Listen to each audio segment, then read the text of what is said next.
one thing that is worth emphasizing, especially as someone who's studied and talked about and written a heck of a lot about labor history in this country, is that child labor never disappeared.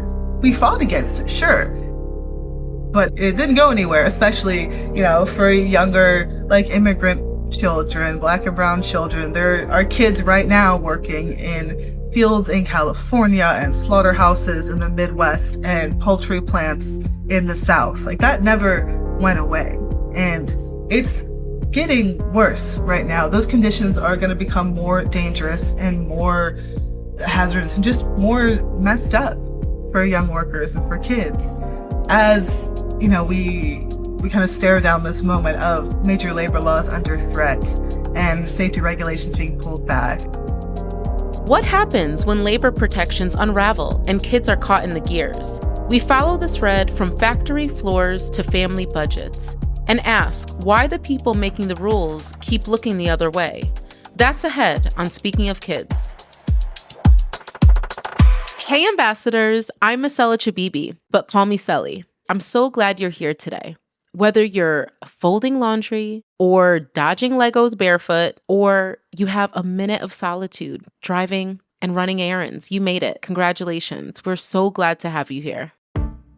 Now, today's episode might surprise you. When I say we're talking labor law, you might think picket lines and pensions and maybe some old black and white photos of coal miners. But my guest today is here to remind us that labor rights are kids' rights, and that everything from lunch breaks to school lunch is part of the same long story. Our guest is a journalist, an organizer, and true story, was once the heavy metal editor at Vice. Her path to labor advocacy started with a childhood strike in her mom's living room and eventually brought her all the way to writing a best-selling book and a second one just for kids. A woman after our own heart here at Speaking of Kids. She knows the history, she's lived the fight, and she wants your kids to know they've got a place in this movement too. Kim, thank you so much for being with us today. Thanks for having me. So, let's start with the fundamentals so our listeners can get a baseline of understanding around what labor movements and unions mean. For some, the first thing that comes to mind may be strikes, better pay, maybe collective bargaining. But many don't fully grasp what unions do or why they're still so critical, especially for kids and families. Can you break it down for us? It's true. It's really unfortunate that a lot of folks, a lot of kids, myself included, don't really learn that much about labor history and about unions and about these centuries of struggle and progress that have come because working people have organized and stood together. I mean, of course, if you have a union job, you get to work under a union contract, which is a legal document that says, hey, the stuff that you bargained for, that you sat down with your employer and were like, we need this, that's set in stone. And that does involve wages and working conditions and your benefits. And when workers go on strike, it's generally because the employer is not holding up their side of the bargain. But unions and the labor movement in general, they've done a lot more than just help out individual workers and individual workplaces. Yes, that's a big part of it. But in this country, I think we're down, the numbers aren't great. I think we're down to about a little less than 10% of workers are in a union. And there's a heck of a lot more workers in the country. And thankfully, the work that union members throughout the centuries have put in has benefited everybody. We say, you can thank unions for the weekend or the 8-hour workday or so many of the really crucial safety protections and regulations and legislation that keeps all kinds of workers, all kinds of people safe and protected on the job. I mean, we're at this moment where a lot of those protections and those agencies are kind of under threat, but we got them in the first place because of unions, because workers fought and even died for things like basic labor laws, having a work day that didn't mean they had to, stay in the mines for 16 hours a day. There's so much history there, and I think it really is a shame that people don't know that much about it. I'm trying to do something about that. And one of the reasons it matters so much for kids and for families is that even if you aren't in a union family, you still benefit from all that work that other folks put in because your parents or your siblings or your other family members, when they go to work, they have those protections. They have that time off. If something goes wrong at work, they get hurt or their employer does something wrong, they have the ability to get that fixed. They have legal rights. And before the labor movement really got going, that just didn't exist. It feels kind of wild to think about, but for a really long time in this country, workers didn't have any protections. You were just another cog in the machine. And that changed because of labor unions and because of the people that put in that work. Thank you for giving us that overview, Kim. I think that was really important. And, you've been reporting on and organizing with labor movements for most of your adult life, but you were aware of the labor movement throughout your childhood. When did you realize unions were helpful to kids and families? One of our favorite little family stories, I can't remember how old I was. I was pretty young. And I remember I went on strike. I was a one-person picket line because my mom smoked at the time and I didn't like that. So I hid her Marlboro Reds, because this is the 90s, and I went on strike in the living room. And she did not like that very much. A lot of employers don't. But my dad, who was the union guy in the family, thought it was so funny. She eventually quit, so, labor gets the goods. But really, being able to grow up in a union family where my dad worked construction, he was with the operating engineers, so were my uncles, one of my granddads. My other granddad, my favorite one, was a steel worker. My grandma is a teacher. It was really clear that we were able to have the life we had, which is still just regular working class rural family. I knew they had good jobs. We didn't worry. Yeah, maybe we didn't, splash out. Maybe we had to, spend more time shopping at Walmart than some other kids in my class, but it worked out okay. It really wasn't until, I was in high school and my mother got really sick when I was about 17. She collapsed at work and it turned into this really intense medical situation that we're still kind of dealing with. But at that time, the only reason that we were able to get her the care she needed, that she was able to stay in the hospital for so long and then later go to rehab, is my dad was in a union. He had good union health insurance. And I really realized, this is kind of standing between me and my family and the abyss. And if we hadn't had that, none of us would have made it out of there as well as we have. I mean, still, even then, we had to sell stuff, we had to raise money. Her hospital bills were really, really high. But we still have her because my dad had that insurance. And that really just kind of emphasized to me, okay, unions, I sort of always knew they were a good thing because that was just in the background in my life and my family. But that really just kind of planted a seed, I suppose, in my head that those are really good to have, because her employers didn't do anything to help. She didn't have a union. She was on her own. It was just our family, our community, and my dad's union that kept us going. So most of, I guess, my adult life, when do you count as an adult? For a good amount of my life. Before I started writing about labor, I spent it in the music world, in the music business, in the heavy metal world. And I never really thought that I would get a chance to be part of a union, even I knew they were a good thing, because I always wanted to be a writer. And I didn't really know that or think there was a place for writers, because I just, coming from that blue collar background, I thought, oh, unions for, construction workers and teachers and steel workers. I didn't think there was really an option for someone who's writing about heavy metal on the internet.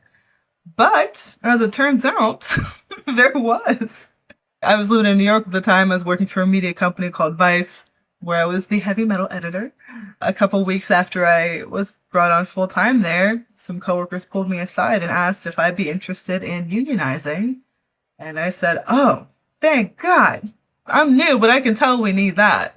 And I got super, super involved, and it really became, I would kind of joke that labor became my new favorite band, because I was spending so much more time reading labor books and talking to our unions, labor lawyers and representatives, and really just getting a feel for this whole new world. I thought it was the coolest thing, especially when we won a really good first contract.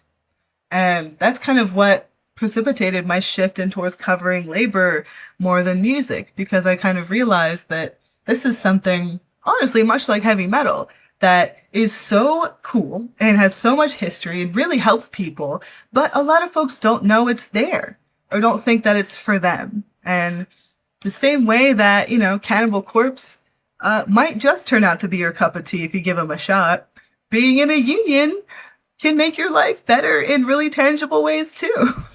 And yeah, honestly, and just realizing after I got out into the workforce and out into the world, how lucky I was to be from a union family, to have had that foundation, and to really have had that early education into what unions were and how they could help a working class family like ours. When I was at Vice and we were organizing, I would talk to my coworkers, and it wasn't that they were anti-union or had opposed the idea really. A lot of them just didn't know what a union was or know how that could benefit them. So I got to be able to pull from my own experience and be like, no, trust me, if you have the option, you want that union card. And I think that is one benefit that union kids kind of have, because they grow up knowing that, that it's not just you against the world. It can be us too, which is why I love, I have so many friends who are, having kids or already have kids, and bring them to picket lines and bring them to labor events. I'm like, you don't even realize how much of a leg up this is, which I guess is kind of why I wrote this book for all the other kids that don't have that leg up, because they all deserve to know. At First Focus, we oftentimes say every issue is a kid issue. And we have a weekly newsletter that goes up called The Kid Angle. And I think for a lot of people, they don't make that connection, and how beneficial unions and just labor rights and just being aware of this topic is for kids. I know me personally, my dad was a civil engineer, worked construction, and there was a difference when he was part of projects and companies that had a union and those that didn't, especially when so much of your work is based on physical conditions, right? Yes, and showing kids early on that it doesn't just have to be you on your own. Like, you have options. There are protections. There are people that care and will have your back if you need it. I think, honestly, that was such a valuable thing for me to learn, because I think that really impacted the way I approached work and approached, challenges throughout my life. It's really precious, because everything that impacts the parent impacts the child, and negatively or positively. And being able to just ensure they know, look, things might be tough right now, but we have someone who has our back. We have options. We have these rights. It'll be okay. It's not just us against the world. And that's really something crucial to take with you as you get older and you start entering the workforce yourself. I think about, some of the stuff I put up with when I started working when I was 16. And honestly, if I had known more about unions and about labor then, I like to think I wouldn't have put up with quite so much of it. And so the more kids know about their rights and about just their worth and their dignity as people and as new workers, I think that's going to it really does make all the difference. Absolutely. And I mean, to that point, child labor is still a real issue, both in the US and globally. At the same time, the labor movement has historically fought for protections that directly benefit children. Like the 40-hour work week that you mentioned earlier, safety laws, the right to an education. How do you see the fight against child labor intersecting or even clashing with the broader labor movement today? It is such a scary time for that, because we've seen really the past couple years this really intensive push from, specifically Republican governors to try and loosen the existing regulations and cut down on safety precautions and just slight benefits like lunch breaks and just the most basic things for increasingly younger and younger workers. And one thing that is worth emphasizing, especially as someone who's studied and talked about and written a heck of a lot about labor history in this country, is that child labor never disappeared. We fought against it, sure, but it didn't go anywhere, especially, for younger, immigrant children, Black and brown children. There are kids right now working in fields in California and slaughterhouses in the Midwest and poultry plants in the South. Like that never went away. And it's getting worse right now. Those conditions are going to become more dangerous and more hazardous and just more messed up for young workers and for kids as we kind of stare down this moment of major labor laws under threat and safety regulations being pulled back and this sort of anti-science, anti-health approach that the administration has taken. And it really, it sucks because people did put a lot of work into getting the legislation and the protections that we do have.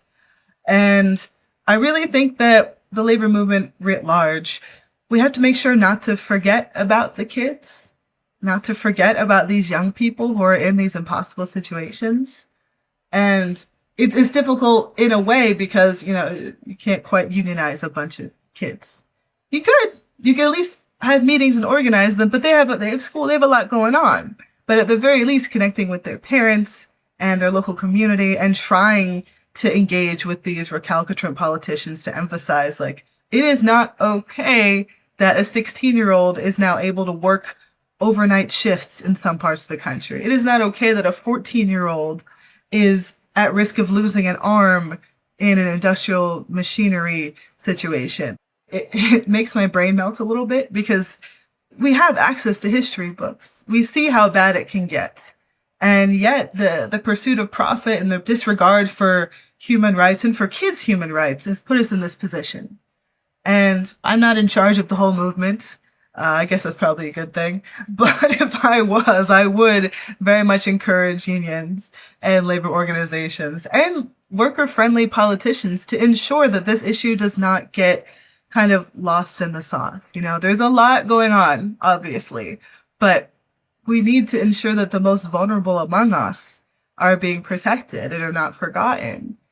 And gosh, it has been a focus of the labor movement for such a long time. I mean, I'm here in Philadelphia, and we have a historical marker right by City Hall recognizing Mother Jones and her March of the Mill Children, which was in the early 1900s. Mother Jones, this iconic, like, real tough, real fun labor organizer who spent a lot of time working with coal miners. She was an Irish immigrant herself. She was a huge opponent of child labor, which, if you can believe it, was even worse back then. There was no protections. There was no recognition that young bodies needed sunlight or breaks or food or care. And she led this march of hundreds of children who worked in the mills, like clothing factories, essentially. She led them from Philly all the way up to the president at the time's summer house in New York, just to draw attention to this issue. And honestly, maybe we need another march of the farm worker children and the poultry children, or just any children who care and whose parents care, because there's so much going on, but we can't forget about them. Just because they can't pay union dues doesn't mean that they're part of this movement too. Okay, ambassadors, we're going to take a short break. When we come back, Kim takes us into the modern day fight against child labor, the power of Gen Z organizers, and why a death metal band called Bolt Thrower just might belong on your parenting playlist. Stick around. We've been talking with Kim Kelly about unions, labor history, and how the rights we take for granted didn't just appear. They were fought for. Like tooth and nail fought for. We're picking up right where Kim reminds us that kids have always been part of that struggle, even when the headlines don't say their names.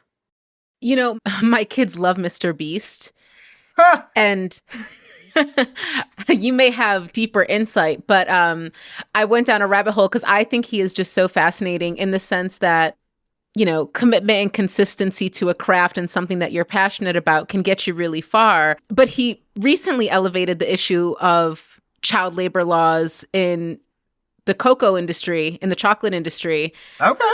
Yeah, it's pretty fascinating. But he elevated it because he ultimately had to make the choice between to keep or to move his factory because he came out with Mr. Beast bars. Right. I've seen him. Yeah. Yeah. My kids made me go to Walmart. and find them. I think now they're more widely sold, but Are they any good? they're actually delicious. And I'm a baker. Okay, so you know quality. And I studied in Switzerland for a little bit, and I just love chocolate. I know chocolate. And these bars are actually very good.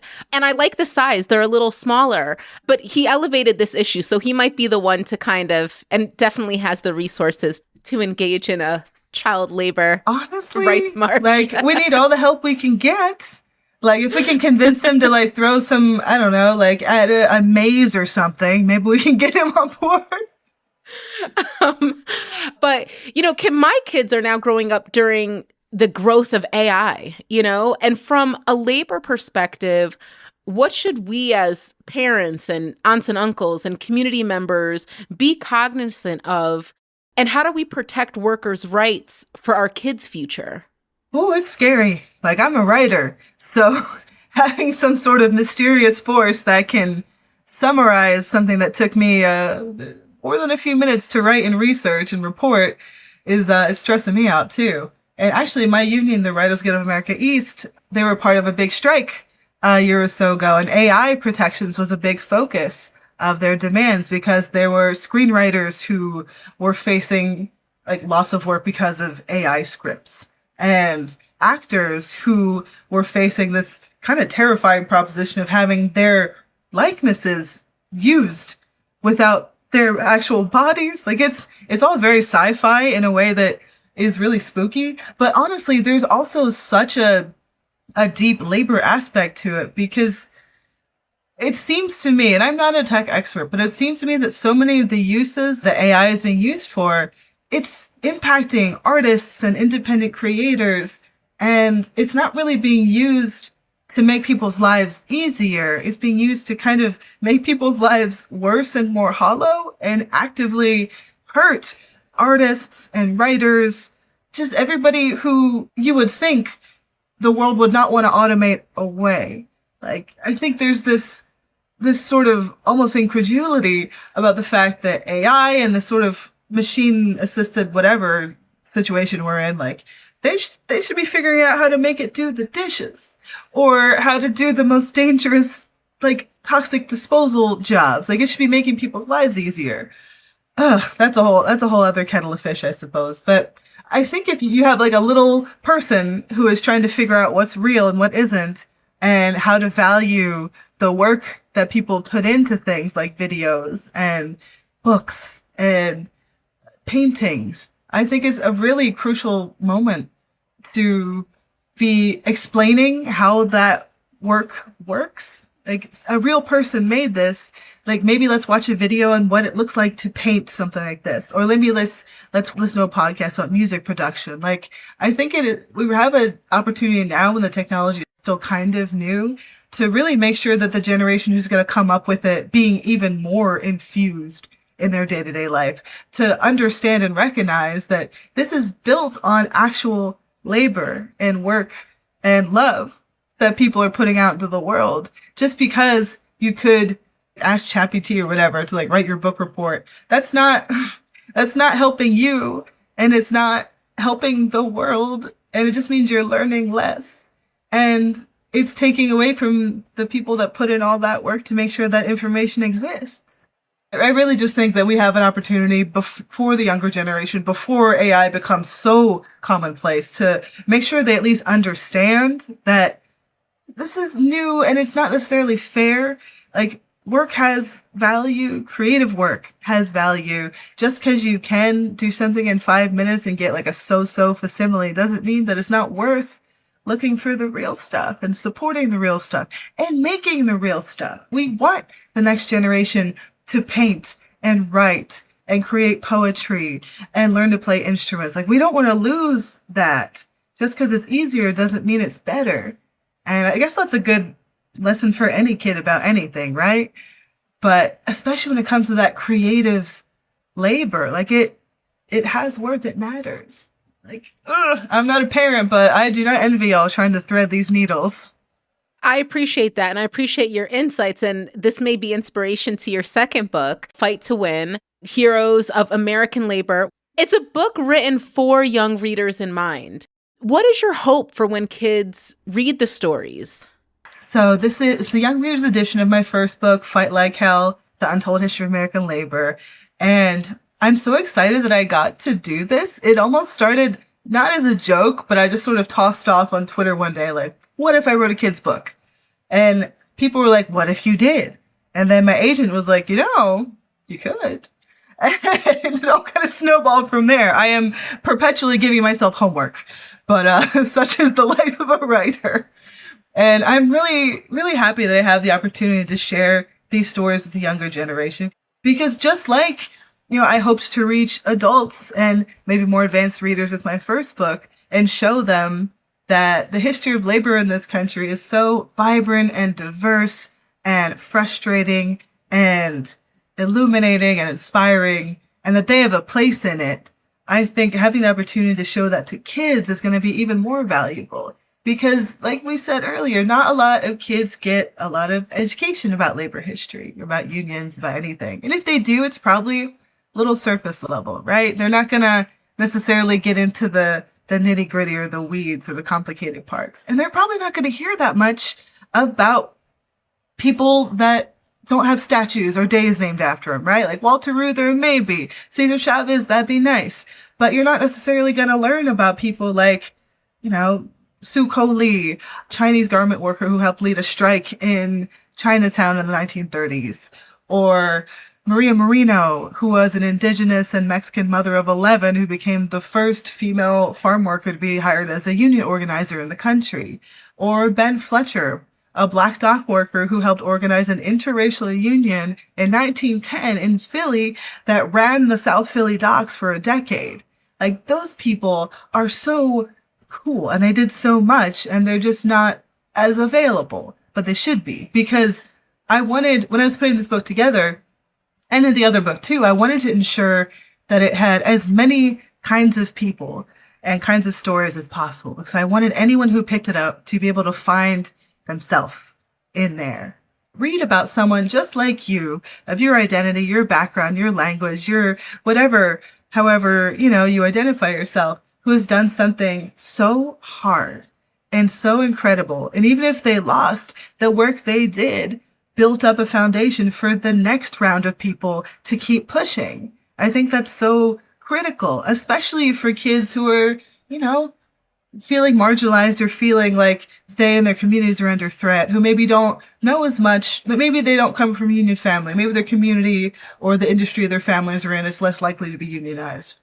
And like, those kids need to know that they have not only the option to fight back, but like, people just like them have done it before. I really hope that that is something I'm able to share with a lot of kids and young people and their parents, because everyone needs to know and deserves to know this history. It just hasn't been made accessible. And I'm just one person, but I feel very strongly that I need to use whatever platform I've kind of cobbled together over the years to get that out there. Because if I had known about people like this when I was a teenage girl working in a kitchen, there's some things that would have turned out a little differently for my bad boss, And I mean, to that point, Kim, Gen Z is already leading labor organizing in some industries. What lessons from, some of the things that you just mentioned are most critical for the younger generation to carry forward? There's so many cool union efforts and so many workers doing amazing things, but we got to shout out Starbucks, right? The Starbucks union drive and the successful unionization of over 500 Starbucks stores throughout the country, led predominantly by young people, by queer people, by trans people. A lot of Black and brown workers are at the forefront of this. And it's totally revitalized the labor movement in a way that we haven't seen, at least since I've been paying attention. And one thing that makes me really appreciate them as an example, outside of their success, outside of like the very real way they embrace diversity and they platform and follow like some of the most marginalized people who are part of their efforts, is that they're not afraid to make connections between the work they're doing in the labor movement with other movements, other social justice movements and political movements and racial justice movements. They make it very clear that them fighting for better working conditions and better wages is one piece of the puzzle. But they're also always standing 10 toes down for their trans coworkers. They're always talking about Palestine. They're always talking about racial injustice and about Black Lives Matter, even after a lot of other corporations kind of tuck that one under the rug. Like, it's very clear that anyone watching the work they're doing, it's like, oh, this is all connected. Maybe I hadn't thought of that before. Because I think there is this kind of inclination to separate different movements into little buckets, right? Like, women's rights are over here. Queer liberation's over here. Black power here, brown power here, disabled workers here. And that, it gives us a little space to do deeper analysis, but it's not what life looks like. Because, like I like to say, every person who is part of any movement for justice, whether it was looking at the civil rights movement or movements for bodily autonomy, or right now when people are protesting against authoritarianism in this country, almost everybody at those protests has to go to work on Monday. And they probably don't like their boss very much. So the labor struggle is part of every struggle. And I think that younger workers really understand that in a way that, gosh, even my generation didn't quite click. And I'm sure that Gen Alpha will be even more radical than my wildest dreams. And on that note, I already know you're going to have an amazing answer to this question. We have a Speaking of Kids playlist, and we ask all our guests for a song or an album that they lean on when, actually up until this point, I've been saying when times get rough and you're just having a bad day or a bad moment. But where do you turn to kind of get some inspiration? What's your go-to song or playlist? Ooh, so I've been in the heavy metal world for a really long time, and my tastes run a little more gruesome than your average girl. So one of my favorite bands to like really get me going is this British death metal band called Bolt Thrower. They're super anti-fascist. They have great politics, and they're huge nerds. All of their whole song concept is around this tabletop game called Warhammer. And their bassist, Joe Bench, was one of the first women I saw playing in a band that heavy, so I always have a soft spot for her. But they're just the best. And honestly, they are kid-friendly in a way, because there's no swears or anything like that. There's a lot about like warfare and glory, but it's a much more chill version of Game of Thrones, I can tell you that. But Those Ones Loyal is a really good one. And if I'm just being like a little lighter mood, like I love Bruce Springsteen, I love Billy Bragg, like the classic like labor tunes do get me going. Or like Tom Morello, Rage Against the Machine. It all depends, but Bolt Thrower is always going to be my like, I need to take on the world music. I love that. So if I can get one more person to listen to him, then that is a win for me, baby. I mean, we will add that to the list. I'm pretty sure we don't have any heavy metal currently, so it will be a nice addition. I cannot wait to hear what your listeners think. Kim, thank you so much for your time. It was so nice having you. Yes, thank you so much. That one hit different, right? Not what you were expecting? Me neither. If you learned something today, if a phrase or a story stuck with you, send it to someone, share it, start a conversation. That's how change begins. I'm Selley, and I'll leave you with this. Being an ambassador for kids doesn't mean knowing everything. It just means refusing to accept a world where kids get less than they deserve. Speaking of Kids is a podcast by First Focus on Children, produced by Windhaven Productions and Blue Jay Atlantic. Elizabeth Wyndham is the supervising producer, Julia Wyndham is the editor, and Shay Woodward is the senior producer. For more about this episode, visit firstfocus.org.